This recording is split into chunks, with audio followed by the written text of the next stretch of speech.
नमस्कार चलतु आज आम पपीतार गोटे टेस्टी रेसिपी बनैबा।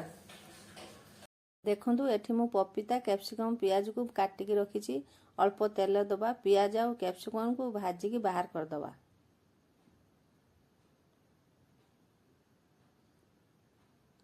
से तेल रे पपीता आमे भाजी आनिबा। पपीता भाजिया ପାଇଁ टिके लुण पकेबे कहीं पपीताटा शीघ्र सीझे नाही। लुण देले शीघ्र सीझी जाए।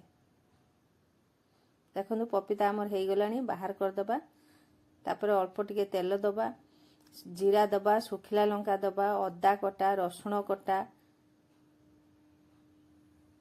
टमाटो दबा कंचा लंका दबा हलदी गुंड धनिया गुंड करी पाउडर लंका गुंड देकी भल की कषी दबा। आमे जेहेतु पपीतार लुण देथिले आउ अल्प टिके लुण दबा। तापर भाजी रखिथिबा परिबा सब पकेई दबा। एभली भावे बनेकी खातु केमिति लागिला कमेंट रे निश्चित जणातु। तापर टिके गरम मसला दे देबे टिके धनिया पत्र दे देबे देखिबे बहुत टेस्ट लागिबो। भात सांगर खाइले बढ़िया लागिबो रुटी सांगर बहुत टेस्ट लागिबो।